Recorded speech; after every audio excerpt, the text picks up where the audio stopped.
আসসালামু আলাইকুম। আজকে খুব কমন একটা রেসিপি তৈরি করে দেখাবো। আশা করি আপনাদের কাছে ভালো লাগবে। আলু দিয়ে মুরগির ঝোল।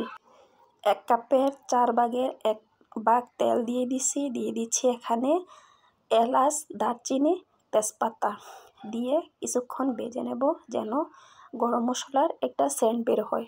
যখন সেন্ট বের হয়ে যাবে এই পর্যায়ে দিয়ে দিচ্ছি মিডিয়াম সাইজের 2টা কুচানো পেঁয়াজ দিয়ে আবারও নেড়েচেড়ে পেঁয়াজগুলিকে ভেজে নেব যতক্ষণ পর্যন্ত পেঁয়াজটি একটু নরম না হয়ে যাচ্ছে ততক্ষণ পর্যন্ত আমি পেঁয়াজটি ভেজে নিয়েছি। 1 টেবিল চামচ আদা বাটা, রসুন বাটা দিয়ে দিয়েছি।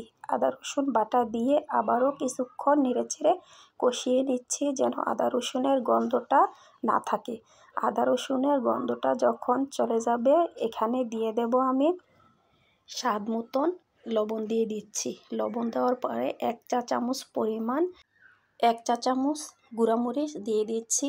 যা ঝাল পছন্দ করে তারা চাইলে এখানে 2 চা চামচও দিতে পারে। দিয়ে দিয়েছি 1/2 চা চামচ হলুদ গুঁড়া, 1/2 চা চামচ ধনিয়া গুঁড়া, 1/2 চা চামচ জিরার গুঁড়া দিয়ে আবারও কিছুক্ষণ নেড়েচেড়ে কষিয়ে নিচ্ছি। যখন মশলাটা কষে যাবে এই পর্যায়ে দিয়ে দিচ্ছি বড় সাইজের কুচি করা একটা টমেটোটাকেও কিছুক্ষণ নেড়ে আমি কষিয়ে নিচ্ছি।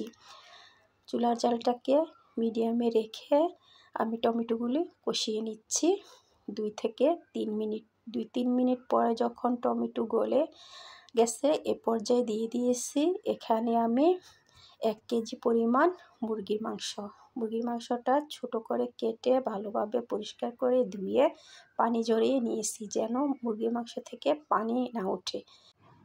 ঢাকনা দিয়ে 10-12 মিনিট রান্না করে নিয়েছি। 10-12 মিনিট পরে যখন মাংসটা কষে গেছে দিয়ে দিয়েছি এখানে মিডিয়াম সাইজের 3টা আলু দিয়ে আবারও কিছুক্ষণ নেড়েচেড়ে কষিয়ে নিচ্ছি। এখনো পর্যন্ত কিন্তু আমি মাংসের ভিতরে পানি দিইনি। আবারও ঢাকনা দিয়ে ঢেকে রান্না করব 6-7 মিনিট। 6-7 মিনিট চুলার জালটাকে একেবারে লোতে রেখে তারপরে রান্না করব যেন আলু আর মুরগি সিদ্ধ হয়ে যায়। এ পর্যায়ে কিন্তু অনেক পরিমাণ ঝোল উঠে গেছে। আবারও নেড়েচেড়ে দিচ্ছি যেন নিচ থেকে লেগে না যায়। যারা চুলার জালটাকে লোতে রেখে রান্না করবেন তখন কিন্তু এই মাংস থেকে কিন্তু প্রচুর পরিমাণ পানি ওঠে। এই পানি দিয়ে কিন্তু মাংসটাকে কষিয়ে নেওয়া যায়।